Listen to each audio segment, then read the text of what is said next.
Hey, what is up everyone? It's Rich. Alright, welcome to a new video. Today we're going to look at Jack Kirby, the Demon. And this was a recommendation in the comments section of the John Buscema video.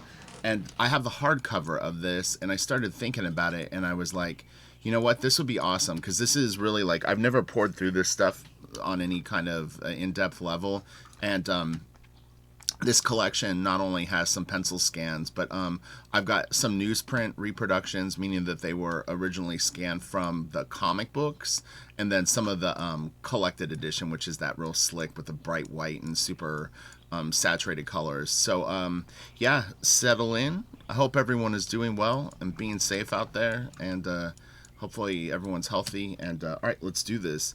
This is what I would say for people that aren't a fan of Jack Kirby just out of the gate, because it can be an acquired taste. Let this video wash over your mind. Give yourself over to Jack.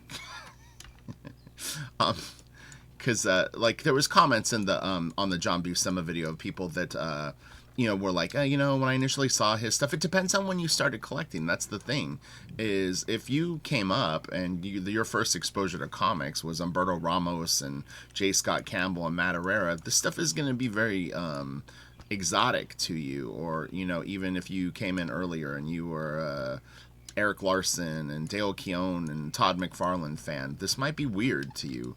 But this guy, there's a reason that he's so revered, and hopefully I can explain some of it in this video. So let's do it. Mignola, of course, loves his work. So again, this is just a pencil scan. We've got quite a few pages open, so we'll kind of move through this quickly.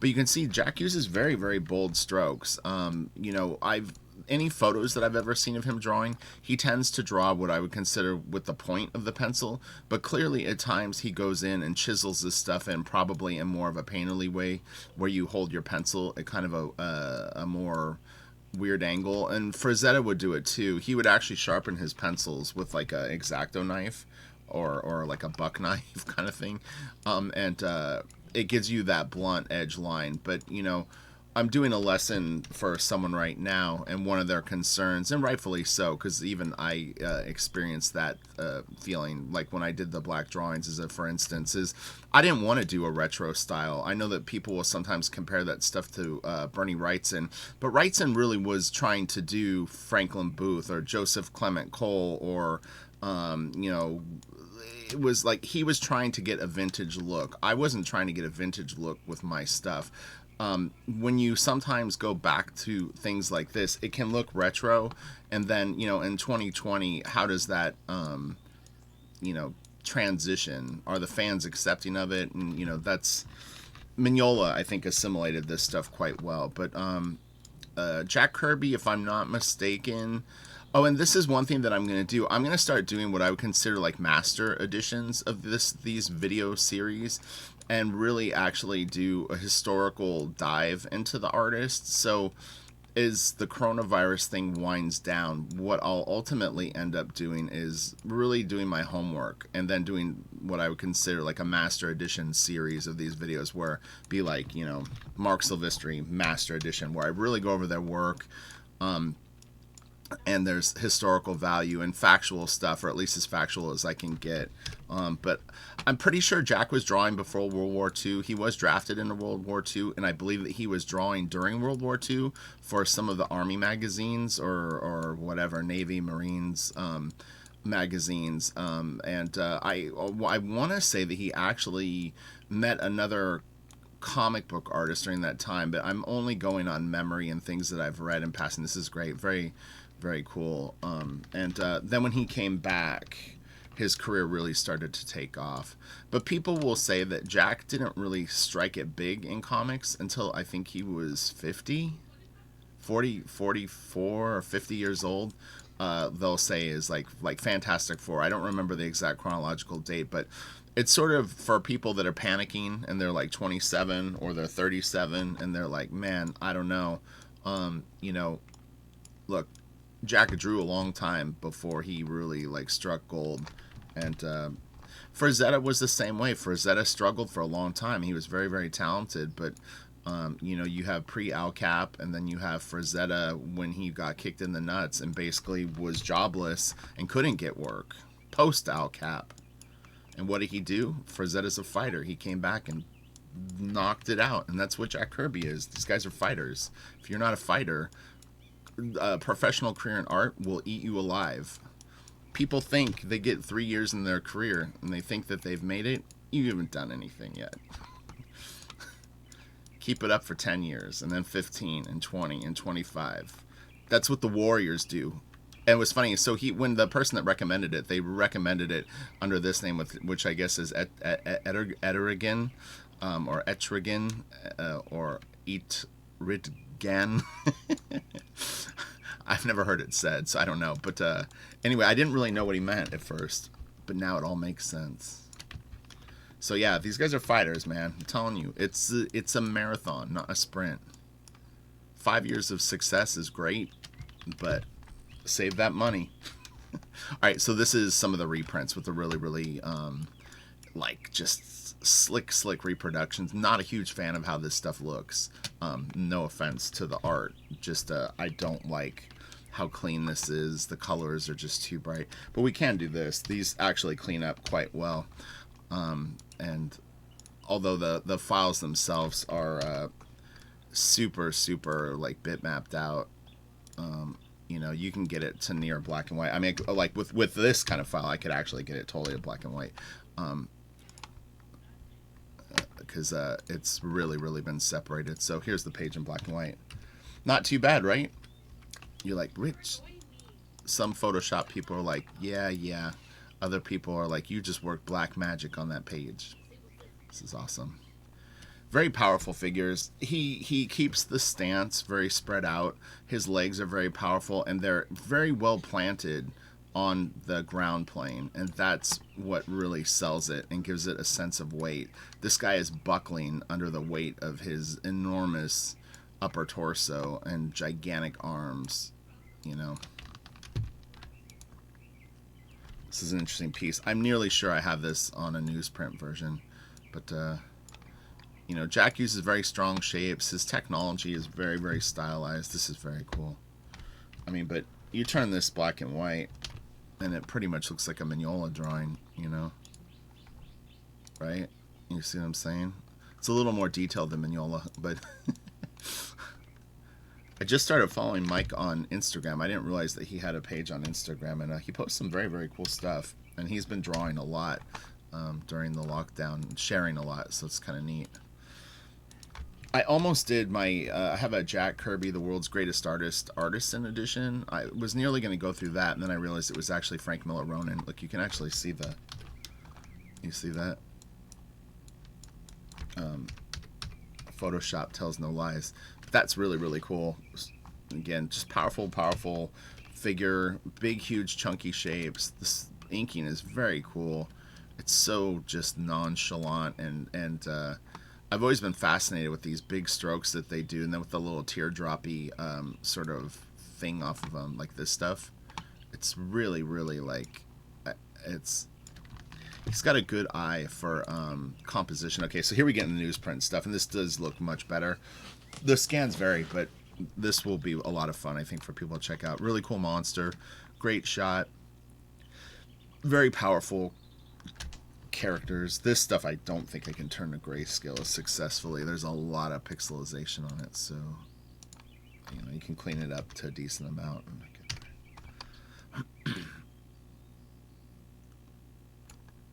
But you know, I mean, he basically uses this shape to move you around, and then the hands sort of swinging you out. So again, not every page is an expert execution of the things you know, that I point out, but these guys are drawing a ton of pages. It was mentioned that Jack Kirby wasn't, Kevin mentioned this, I'll give him credit. Kevin said that he was under the impression that Kirby wasn't as much fast, as he worked extremely long hours, and that was how he was so productive. So where I'm nearly sure John Buscema was lightning fast, maybe Kirby wasn't as much fast, as he was just had the stamina of a bull.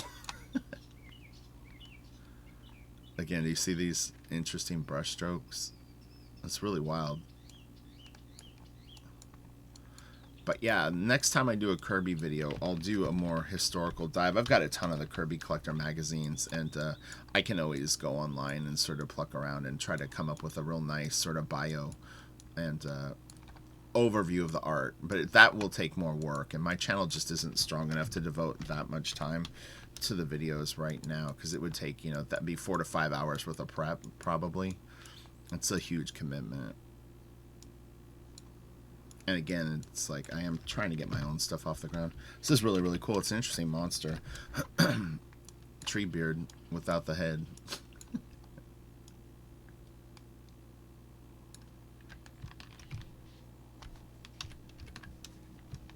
I had to go to the grocery store this morning. It was interesting. I went to Sprouts, which is like kind of like a Trader Joe's, or I don't know what you would call it, but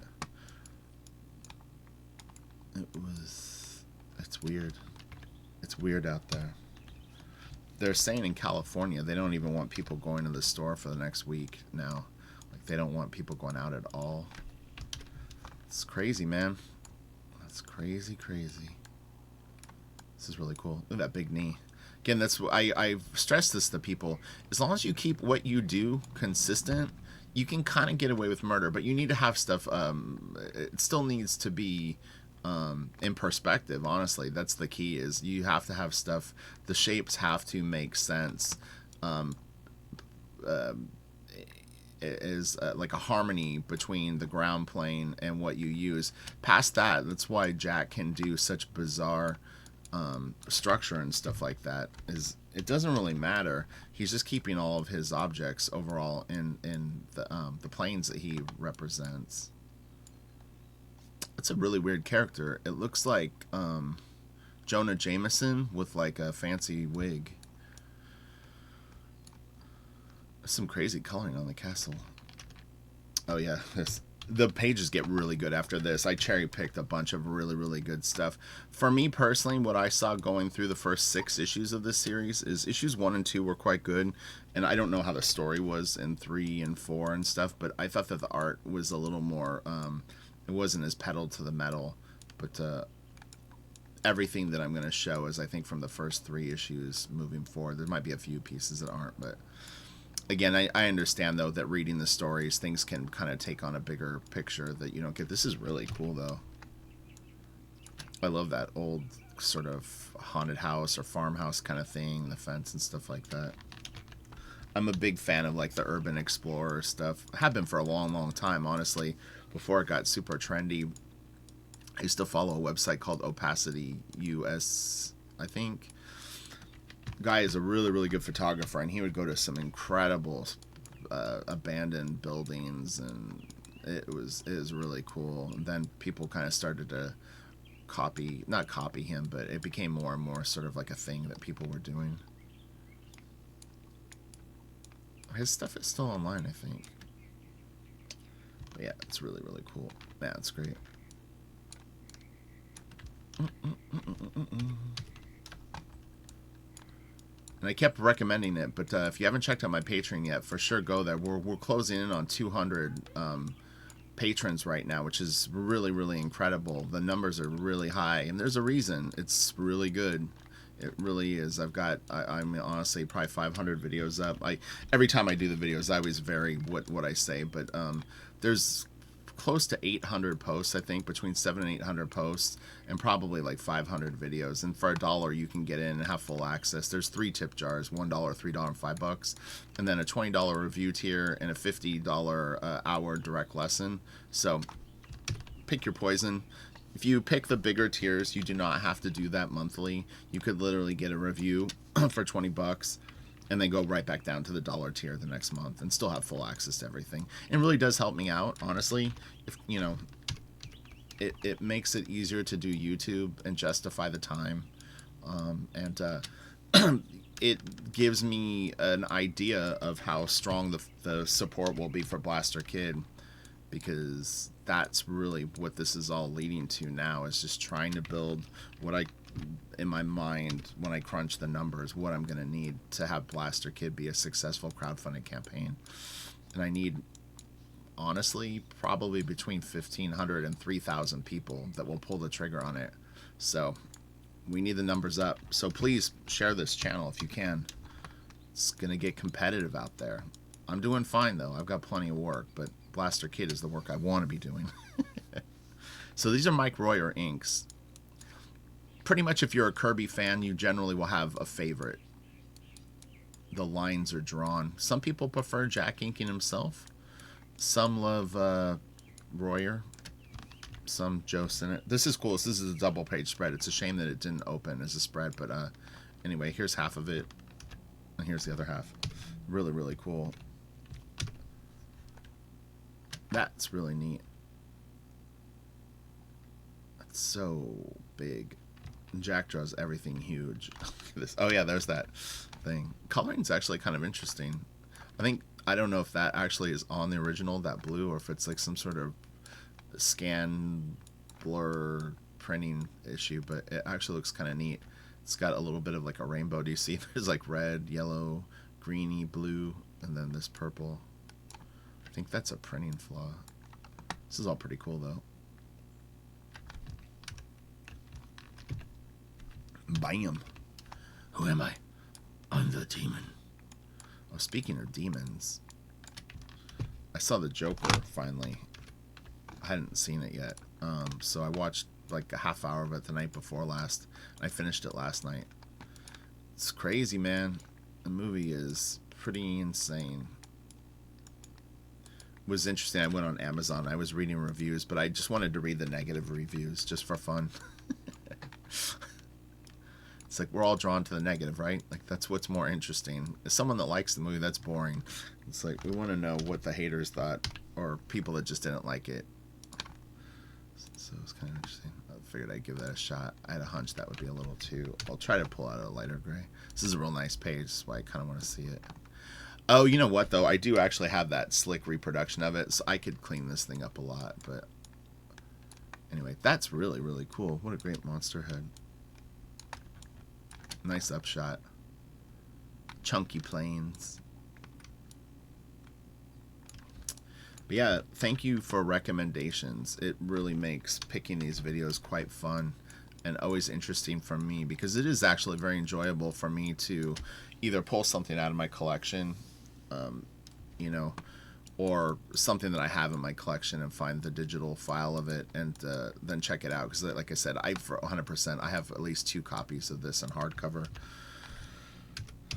I've had them in my office before, so I know. Kirby kind of comes in and out of my office. There's times when I go, oh, I should bring in a lot of Kirby. This will be really good for me to look at. And then it passes, and then it goes back out in storage.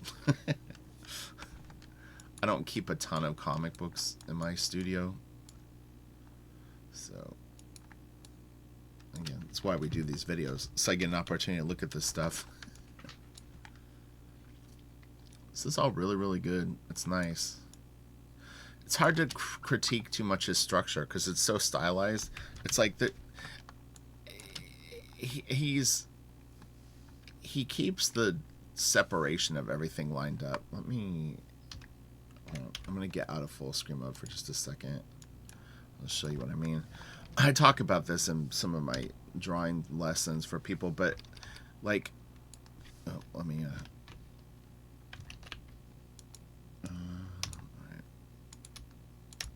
normally I would do this on another layer, but to have a really solid face, your geometry needs to line up, and just whatever angle it's at, this stuff has to be solid. And so Jack understands this, and he's able to place this stuff very accurately, but there's really kind of no form on Jack's heads. He doesn't draw the planes of the face and all that, but he knows where they are. So when he does his stuff, I'm using the shift key to keep this solid, it is there, and he puts his lines in the right direction. He understands that this is a 3-dimensional shape that's sticking out. You know what I mean? So everything is accurately placed. But, you know what I mean? Like, it's hard to study from this unless you understand that structure first, because he just has it in his work. again, this lines up very accurately. As the head is turned up, this stretches out, and then we'll even start to turn. But, you know, look, middle of the eye, edge of the mouth, middle of the eye, edge of the mouth. But this will distort at certain angles. But even here, you know, and you see the triangle gets smaller and smaller. But what is it? The geometry is accurate. You see that? Geometry. Alright. Oh my goodness. I never ever in a million years thought that I would teach art and on any level. I still don't even really feel comfortable doing it, but I can explain stuff decently, so I do it for now. But I've said this on Patreon, I'll say it here. I might have said it in the video yesterday. The lesson tier will definitely go away soon. So if you really are serious about taking lessons from me, I would pull the trigger now, because once I pull it down, I probably will never do it again. So it's not my thing, really. But I don't mind doing it, but it's too much energy going different directions for me.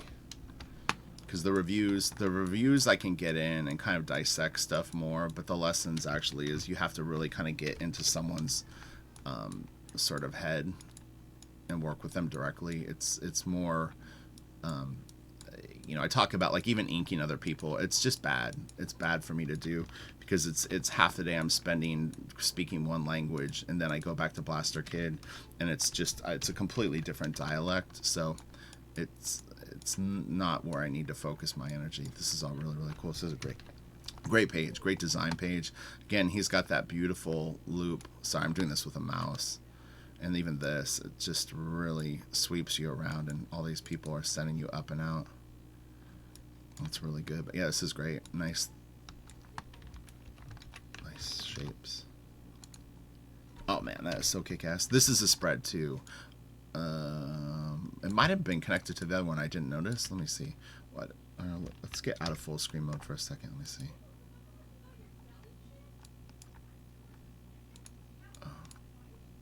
Does this match up? Oh, okay. Yeah, let me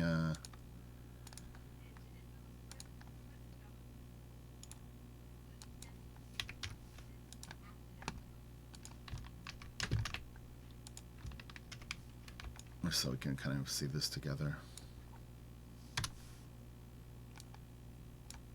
Oh, get out of here. Yeah, it's a pretty cool spread. It's in, oh, okay, that makes more sense. It was funny because you just had the sensation that there was more over here, but it didn't really in effect need it. And in fact, I can do this probably. Oh, sorry, I thought I had my marquee tool selected. Let me trim this.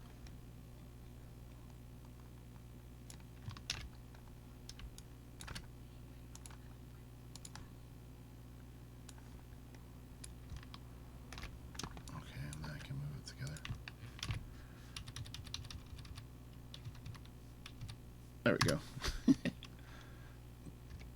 Man, that is really, really neat spread. It's fun, you know. It's just a fun, big, juicy piece, and we're only one away from finishing this video up. So I want to thank everyone for tuning in. Again, I really appreciate all the comments, suggestions, and all that. It's been really, really fun, and we'll stick with one video a day for this week, and then I might extend it to 2 next week. We'll see how the whole current affair goes with, you know, the whole COVID-19 thing, and if people are still stuck at home and stuff like that, then I might consider doing like 2 20-minute videos a day. They'll be a little shorter, but I'll just knock out 2 in the morning and then post 1 in the morning and then 1 in the afternoon. The Wizard. Whoa. I almost spliced in some Black Sabbath music when I was going to shoot this video, but I opted not to because it would take too long. So anyway, have a great day. Hopefully that was fun, and we can always come back to Kirby. There's a million great things that he's done, and this just sounded like an interesting one to sort of go through. So all right, have a great day. I'll talk to you later, and everyone be healthy and safe out there. I love you all. Later.